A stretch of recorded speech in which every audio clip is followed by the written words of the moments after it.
नमस्कार स्टूडेंट्स, आज हम पढ़ेंगे आदर्शात्मक विश्लेषण नॉर्मेटिव एनालिसिस।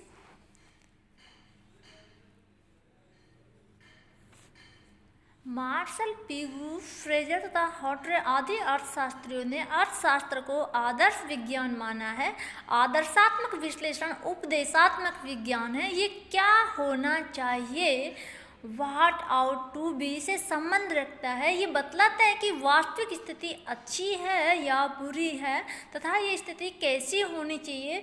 इस प्रकार ये विज्ञान का आदर्श रूप प्रस्तुत करता है। वास्तविक विज्ञान के कार्य समाप्ति के पश्चात आदर्श विज्ञान का कार्य प्रारंभ होता है। ये किसी विषय के कारण एवं परिणामों के संबंध में उचित अनुचित, अच्छा बुरा, वांछनीय अवांछनीय का भेद स्पष्ट करता है। ये वास्तविकता के दोष दूर करने के उपाय बतलाता है। इस प्रकार ये नीति प्रधान एवं परामर्श प्रधान विश्लेषण है। ये वस्तु की वास्तविक स्थिति के दोष बतलाता है और साथ ही उपदेश देता है कि दोषों को किस प्रकार दूर किया जाए। अन्य शब्दों में कहा जा सकता है कि आदर्शात्मक विश्लेषण आदर्श प्रस्तुत करता है। ये कारण एवं परिणामों के संबंधों को नीतिशास्त्र के दृष्टिकोण से देखता है तथा मार्गदर्शन प्रदान करता है जिसे आदर्श की प्राप्ति की जा सके। अर्थशास्त्र का आदर्शात्मक विश्लेषण। कल्याणवादी एवं आधुनिक अर्थशास्त्री अर्थशास्त्र को आदर्शात्मक विज्ञान भी मानते हैं। इनके अनुसार अर्थशास्त्र के आदर्शात्मक विश्लेषण को नीतिशास्त्र से पूर्णतः पृथक नहीं किया जा सकता है। अर्थशास्त्र का प्रमुख उद्देश्य मानवीय कल्याण में वृद्धि करना है और इस उद्देश्य की पूर्ति केवल आदर्शात्मक पहलू द्वारा हो सकती है। अतः अर्थशास्त्र उद्देश्यों के बीच तटस्थ नहीं रह सकता। उसे व्यवहारिक पक्ष पर उचित अनुचित का निर्णय करना ही पड़ता है। मार्शल ने स्वयं कहा था कि यदि अर्थशास्त्र भौतिक कल्याण में वृद्धि के कारणों का अध्ययन न करे तो ये व्यर्थ एवं निष्फल होगा। फ्रेज का मत भी इस विचारधारा से मेल खाता है। उनके अनुसार भी अगर अर्थशास्त्र केवल वास्तविक तथ्यों का विवेचन करे और नीति निर्धारण के संबंध में बिल्कुल उदासीन हो जाए तो उसकी स्थिति दयनीय होगी। श्रीमती बारबारा वुटन ने भी इस बात की पुष्टि की है कि अर्थशास्त्रियों के लिए अपने विवेचनों को नीति प्रधान विशेषताओं से मुक्त करना कठिन है। अर्थशास्त्र का अंतिम उद्देश्य जब मानव कल्याण की वृद्धि करना है तो ऐसी परिस्थिति में अर्थशास्त्र का उद्देश्य के प्रति तटस्थ रहना बिल्कुल मुश्किल है। उपयुक्त सभी विचारों से ये कहा जा सकता है कि अगर अर्थशास्त्र से आदर्शात्मक पहलू को अलग कर दिया जाए तो वह व्यर्थ हो जाएगा। अर्थशास्त्र को नीतिशास्त्र से मुक्त नहीं रखा जा सकता है। अतः अर्थशास्त्र वास्तविक विज्ञान होने के साथ उसका एक आदर्शात्मक पहलू भी है। पिगू ने भी अर्थशास्त्र के आदर्श विज्ञान के रूप को स्पष्ट करते हुए कहा है कि अर्थशास्त्र का अध्ययन करते समय हमारा दृष्टिकोण एक दार्शनिक की तरह केवल ज्ञान के लिए ज्ञान प्राप्त करना ही नहीं होना चाहिए बल्कि एक डॉक्टर के समान होना चाहिए जो रोगियों की सेवा करने के लिए ज्ञान प्राप्त करने का इच्छुक होता है।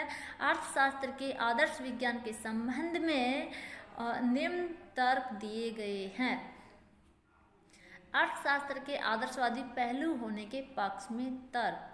मार्शल ने कहा कि अर्थ विज्ञान मुख्यतः न तो मानसिक व्यायाम के रूप में और न ही सत्य के लिए सत्य की विजय का साधन है बल्कि ये नीतिशास्त्र की दासी तथा व्यवहारिकता का दास है। अतः अर्थशास्त्रियों का यही मानना है कि अर्थशास्त्र केवल एक विशुद्ध वास्तविक विज्ञान नहीं है अपितु आदर्श विज्ञान भी है। आदर्शात्मक पहलू के अभाव में ये व्यर्थ होगा। आदर्श के अभाव में अर्थशास्त्र केवल लक्ष्य विहीन ज्ञान के रूप में एक दर्शन शास्त्र के ज्ञान के समान होगा। अर्थशास्त्र उद्देश्यों के प्रति उदासीन नहीं रह सकता है क्योंकि ये मानव कल्याण से संबंधित है।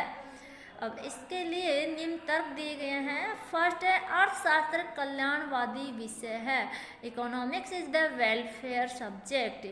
आधुनिक युग में अर्थशास्त्र का स्वरूप कल्याणवादी बनता जा रहा है। मानव कल्याण के लिए आर्थिक नियोजन एवं सामाजिक सुरक्षा योजनाओं का सहारा लिया जा रहा है। आज अर्थशास्त्री बेरोजगारी दूर करने, आर्थिक अस्थिरता समाप्त करने एवं आर्थिक विकास को तेज करने के उपायों को बता रहे हैं। यह अर्थशास्त्र के आदर्श विज्ञान का ही रूप है। अर्थशास्त्र को मानव कल्याण के विषयों से दूर नहीं किया जा सकता और इसके औचित्य तथा अनौचित्य के विषय में अर्थशास्त्री को विचार करना पड़ता है। अतः अर्थशास्त्री को समाज के विकास के लिए कार्य करना है तो आवश्यक रूप में अर्थशास्त्र के आदर्शात्मक पहलू को प्रधानता देनी पड़ेगी। सीमित साधनों का सर्वोत्तम उपयोग, best use of limited resources. औद्योगिक एवं व्यावसायिक प्रगति के लिए अत्यंत आवश्यक है कि साधनों का सर्वोत्तम उपयोग हो, क्योंकि कई साधन सीमित है। साधनों के उचित एवं अनुचित उपयोग का विश्लेषण कर साधनों के उचित उपयोग संबंधित निर्णय से सीमित साधनों का सर्वोत्तम उपयोग किया जा सकता है। अतः इसके लिए अर्थशास्त्र का आदर्शात्मक पहलू महत्वपूर्ण है। लक्ष्य की प्रकृति आदर्श मूल होती है। लक्ष्यों को आदर्शों से अलग नहीं किया जा सकता। आदर्शों के बिना लक्ष्य रह ही नहीं जाते हैं। यदि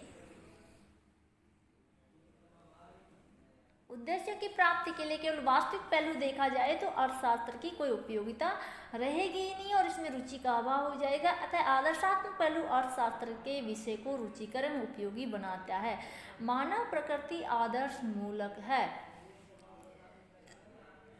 वेबलन के अनुसार मानव प्रकृति व्यर्थ के प्रयत्नों से बचना चाहती है और किसी भी कार्य को प्रभावपूर्ण ढंग से संपन्न करने की होती है। मानव व्यवहार आदर्श को दृष्टि में रखकर चलता है। एक अर्थशास्त्री मानव व्यवहार के अध्ययन में उसके आदर्शात्मक पहलू की उपेक्षा नहीं कर सकता है। अतः आदर्शों को अर्थशास्त्र से अलग नहीं किया जा सकता है। श्रम विभाजन का तर्क गलत है।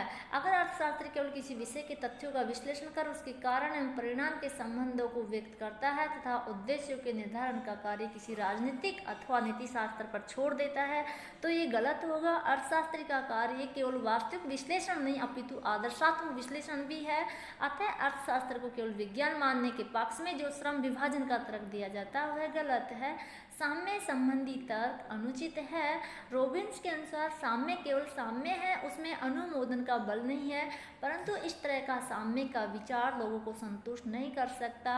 यदि ये कहा जाए कि साम्य होने के कारण गांव में ब्याज दरों में कमी करने तथा मजदूरी में वृद्धि करने की आवश्यकता नहीं तो ये ठीक नहीं होगा। उचित मजदूरी, उचित ब्याज, उचित लाभ आदि ऐसे विचार है जो अर्थशास्त्र के आदर्शवाद के पहलू को बतलाते हैं। कल्याणकारी अर्थशास्त्र का विकास, आज अर्थशास्त्री बेरोजगारी दूर करने, आर्थिक स्थिरता समाप्त करने, आर्थिक अस्थिरता समाप्त करने एवं आर्थिक विकास को तेज करने के उपायों को बतलाते हैं। ये अर्थशास्त्र के आदर्श विज्ञान का ही रूप है कि आधुनिक युग में कल्याणकारी अर्थशास्त्र का तेजी से विकास हो रहा है। अतः अर्थशास्त्री अर्थशास्त्र के आदर्शवादी पक्ष की उपेक्षा नहीं कर सकते हैं। आर्थिक समस्याओं का उचित समाधान, प्रेजेंट में आर्थिक समस्याओं का आकार और प्रकार में जटिलता आती जा रही है। उनका केवल विश्लेषण करके छोड़ देने से सामाजिक प्रगति में कोई सहायता नहीं मिलती है। अतः उनके उचित समाधान हेतु आदर्शात्मक पक्ष आवश्यक है। आर्थिक नियोजन का आधार, आर्थिक नियोजन का आधार ही अर्थशास्त्र का आदर्शात्मक पहलू है। इसमें नियोजन को सफल बनाने के लिए उसकी सफलता व असफलता की समीक्षा की जाती है। मनुष्य तार्किक एवं भावुक दोनों है। अर्थशास्त्र वास्तविक विज्ञान के साथ आदर्श विज्ञान भी है, क्योंकि मनुष्य का निर्णय केवल तार्किक ही नहीं अपितु भावनात्मक भी होता है। मनुष्य भावुक प्रकृति का होता है। तो अर्थशास्त्र का आदर्श विज्ञान है जिसमें मनुष्य के भावुक व्यवहार का अध्ययन किया जाता है। निष्कर्ष रूप में हम कह सकते हैं कि अर्थशास्त्र का आदर्शात्मक पहलू भी महत्वपूर्ण है।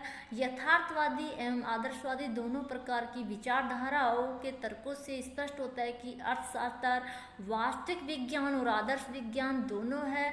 अर्थशास्त्र का कार्य केवल तथ्यों की व्याख्या या खोज करना ही नहीं बल्कि उनका समर्थन एवं सुना करना भी है। आज के युग में जीवन का केंद्र बिंदु आर्थिक क्रिया ही है जिसकी सफलता आर्थिक विकास पर आधारित है। आर्थिक विकास अर्थशास्त्र के आदर्शात्मक पहलू का अध्ययन किए बिना संभव नहीं है।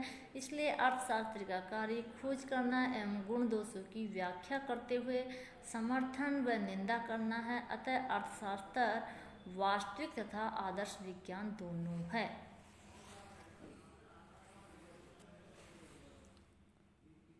Okay, thank you.